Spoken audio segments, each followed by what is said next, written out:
რეგრესის წყარო ქართული ოცნება მოშორდება ხელისუფლებას და წავალ წინ დაცული ევროპისკენ, ძლიერი ევროპისკენ, ძლიერი ეკონომიკა გვექნება და ვიქნებით ლიდერები რეგიონში. ამაში მე აბსოლუტურად დარწმუნებული. აი ხა თქვენ სამივეს ეხლა ვინც მათ კითხვას მისვათ. მათ კითხვას მისვათ 1.57. ჩემი პასუხი ხო გავა? ჩემი პასუხი არ გაქვს? არა, ერთი წუთი არა, მაინტერესებს ერთი წუთი. ჩემი პასუხი ხო გაქვს? მე ხა გითხრით რა. თქვენ ამ თემას რატო ემოშებით, იცი? რატო აწვავთ, იცი ამ თემას? იმიტომ რომ ასე გადაწყვიტა ქართული ოცნების პროპაგანდა.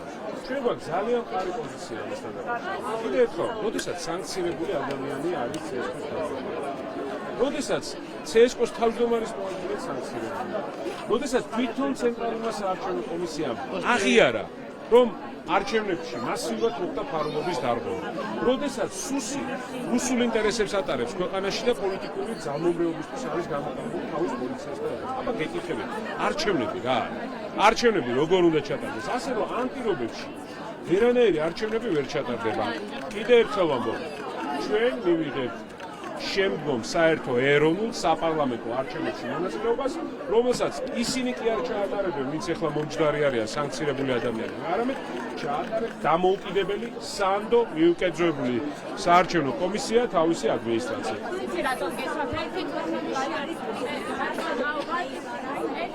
მომისვენეთ, გეტყვით, პოლიტიკური ღრმა კრიზისია ქვეყანაში. პოლიტიკური კრიზისის წყარო ცითვინ არის ივანიშვილი და ქართული ოცნება. ამიტომ მათ უნდა კითხოთ, რას აპირებენ ამ კრიზისის განსაკუთრებით. ჩვენი გზა არის ახალი არჩევნები, ახალი წესები და სინდისის პატიმრების განთავისუფლება. მათგან არც ერთხელ არ მოგვისმენია კრიზისის გამოხდის ერთი წუთი. ჩვენი პასუხისმგებლობა არის დაავდოთ ის, რაც განმუხტავს კრიზისს. კრიზისს სხვა ვერაფერი ვერ განმუხტავს. გესმით რაში რა საქმე? ამიტომ კიდევ ერთხელ ვამბობ რა, რომ ეს კითხვა დაუშვით ამ კრიზისის ავტორებს. კრიზისის ავტორი არის რუსი ივანიშვილის პარტია. დაუშვით მათ, რატო არ უსვამთ ამ კითხვას? გავიგე და მე ჩემ პასუხს ხო გეუბნებით? კიდე ერთი წუთი, მოიცა, ერთი წუთი, მაცადე. თქვენ მოიც მაცადე, ეხლა წაცადე. დააცადეთ ადამიანს, დააცადეთ. მაგრამ საერთოდ არ გაგცემ პასუხს, ეს მოიცა. არ გაქვს, აი ესე ვიზამ და არ გაგცემ და დაწყნადი, დამშვიდ. მაცადე. ავი ხა იმედი და რუსთავი ერთმანეთს დასწრებით აღარ მეგონა რა. კიდევ ერთხელ ვამბობ, ჩაკითხვა არ არის ქართული გრამატიკა, ეს არის ბიძინა ევანშვილის მიერ მოყოლებული ტერმინი, როიცოდა. არ არის გრამატიკა, ეს არ არის ქართული. კი. ჩაკითხვა არ არის ქართული სიტყვა. ეს არის არაგრამატიკული სიტყვა. უბრალოდ გეუბნებით, ეს ივანიშვილმა თავისი გაუნათლებლობით შემოიტანა და ჩვენ უგავიმეორებთ. ეს არ მოვიდა ეზოთის დაზე ქართულიობა ამ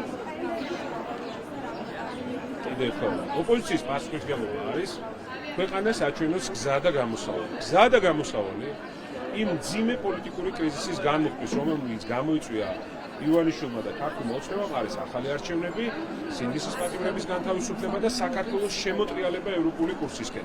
აი ეს არის ჩვენი გზა. ეხლა წავიდით და მათ დაუსვით კითხვა, რა არის მათი გზა ამ პოლიტიკური კრიზისის განმუხტვის. მიხვდით? მარტო ადამიანების დაჭერა? ანუ რა უნდათ ეხლა დაგვიჭირონ კანონები, რუსული ყაიდის კანონები მიიღონ, ქვეყანა იზოლაციაში მოაქციონ, დაუცველი დაგტოვონ ევროპის და ამერიკის მეგობრობის გარეშე. ეს არის მათი გზა? ვითხრან, მათი გზა რა არის? ქართული ოცნება არ მოიწვიეს არც დღევანდელ შეკრებაზე და არ მიიწვიეს არც ვარშავაში, სადაც კანდიდატის სტატუსის მქონე ქვეყნები იკრიბებოდნენ. თქვენთვის ეს რას აჩვენებს? ქართული ოცნება საკუთარ პასუხისმგებლობაზე არ საუბრობს და პარტნიორებს ადანაშაულებს ორმაგ სტანდარტში. ქართული ოცნების ადგილი, სადაც ევროპასთან დაკავშირებულია რამე, აღარ არის არსი. იმიტომ რომ მათ საკუთარი თავი დააყენეს ევროპული, ასე ვთქვათ, ღირებულებების მიღმა. როცა რუსულ კანონებს იღებ, რუსული ყაიდის კანონებს იღებ, როდესაც პოლიტიკურ ოპონენტებს აპატიმრებ, როდესაც სინდისის პატიმრები ყავს, როდესაც ქვეყანას აქცევ იზოლაციაში და უარს ამბობ ევროინტეგრაციის გზაზე. არც საგარეო საქმეთა მინისტრებთან არის შენი ადგილი და არც ხალხთან არის შენი ადგილი, რომლებიც ევროპის დღეს აღნიშნავენ. ასე რომ აქ არის ის ადამიანები წარმოდგენილი, ვისაც გულწრფელად სურს საქართველოს ევროკავშირში წევრობა.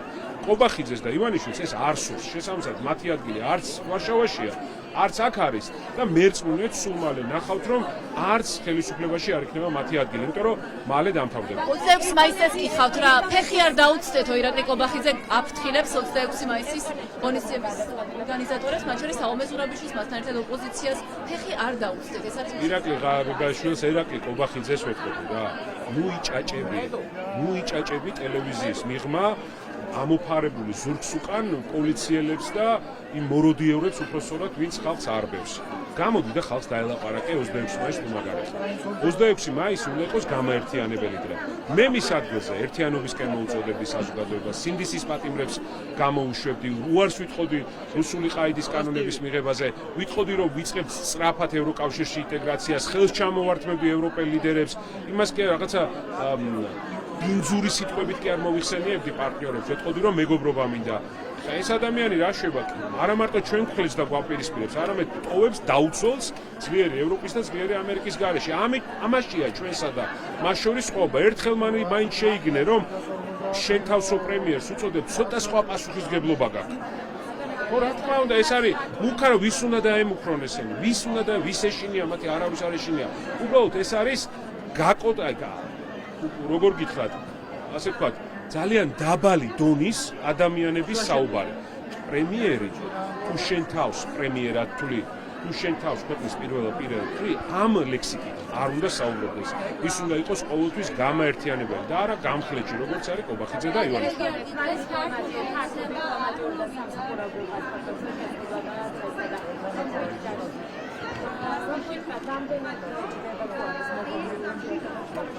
მეგობრულ ურთიერთობებში იცით რა არჩდება?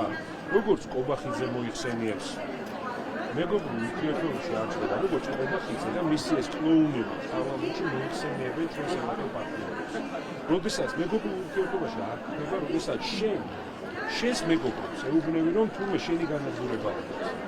მეგობრულ ურთიერთობაში არჩდება, როდესაც შენი ქვეყნის ინტერესების საწინააღმდეგოა. წყვეტ და აჩერებ ევროინტეგრაციის პროცესს. მეგობრულ ურთიერთობაში არ ჩნდება, როდესაც რუსული ყაიდის კანონებს იღებს ქვეყანაში.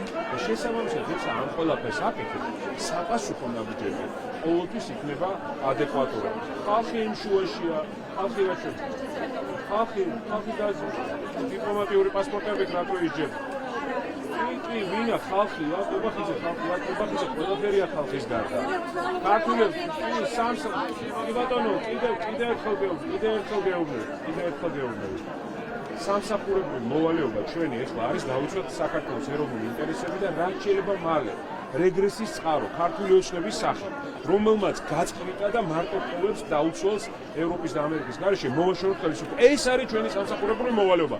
ვინც ამ საქმეს აკეთებს, მისთვის კარები ღია იქნება ევროპაშიც, ამერიკაშიც და მთელ ცივილიზებულ სამყაროში.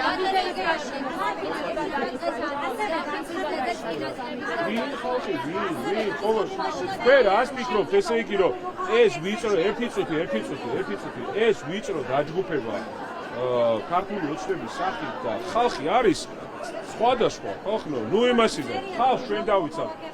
თქვენ უნერვიულობთ, ხალხს ჩვენ დავიცავთ. ჩვენ გვაქვს კარგი ურთიერთობა, ხალხს ჩვენ დავიცავთ, თქვენ უნერვიულობთ. მაგრამ კობახიძეს ნამდვილად არ დავიცავთ. ჩვენ დავიცავთ ხალხს, რომ არ შეეხოთ, ამისთვის ვარ ჩვენ. ვიშორებთ მათ, არათუ მარტო უვიზო კი არა, ევროკავშირის პასპორტი გექნებათ 2028 წლისთვის ხელში. თუ ამ ნაბიჯებს გადავდგათ, რასაც ჩვენ გეუბნებით. რა გირჩევნიათ ახლა? მოწყვეტილი იყოთ ევროპისგან თუ იყოთ დაცული ევროპის ქვეშ ევროკავშირის პასპორტი.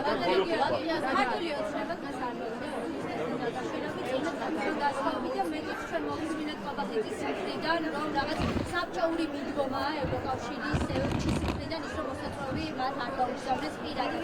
თქვენ როგორ უყურებთ ამ ფაქტს და ეს არის თუ არა მორიგი დიპლომატიური სკანდალი? ნახეთ,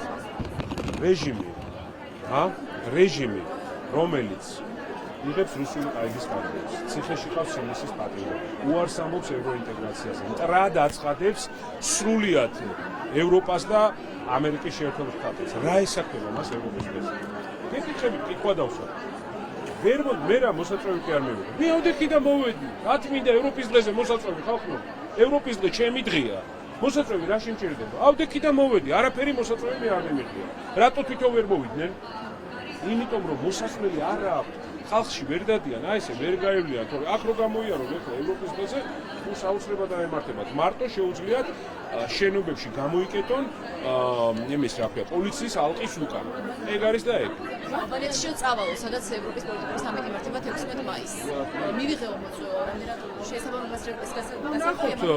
კი ბატონო, ნახოთ, ეხლა მანდ გეტყვით რა სიტუაცია. ალბანეთი არ არის ევროკავშირის წევრი ქვეყანა დღეის მდგომარეობით და შესაბამისად შეიძლება რაღაცა ამთხოვენ ალბანეთთან რაღაცა ორმხრივ შეხვედრას. არ ვიცით, დავაკვირდეთ. პირდაპირ გეტყვით, არც ამაში არ ვხედავ პრობლემას, იმიტომ რომ იქ რო ჩავა კობახიძე, თუ ჩავა, იქნება კარგი. ყველა ევროპელი ლიდერი ეტყვის, რომ ნუ ხელს არ ჩამოგართმევ სანამ რუსული ყაიდის კანონებს იღებს, სანამ უარსამოქ ევროინტეგრაციას, სანამ არჩევნებს არ ჩაატარებ ახალს, სანამ სინდისის პატიმრებს არ გამოუშვებ. როგორც ეს მოხდა ამერიკაში, როცა მისი ვიცე-პრემიერი ჩავიდა, ზარზეიმი ჰქონდა და რა უთხრეს იქ? რა უთხრეს? გამოუშვი სინდისის პატიმრები, დანიშნე ახალი არჩევნები და შემოbrundით აქეთ წინააღმდეგ შემთხვევაში, გაიქნებაო, უთხრეს მეგობარი აქტი და მიიღეს მეგობარი აქტის საფასური.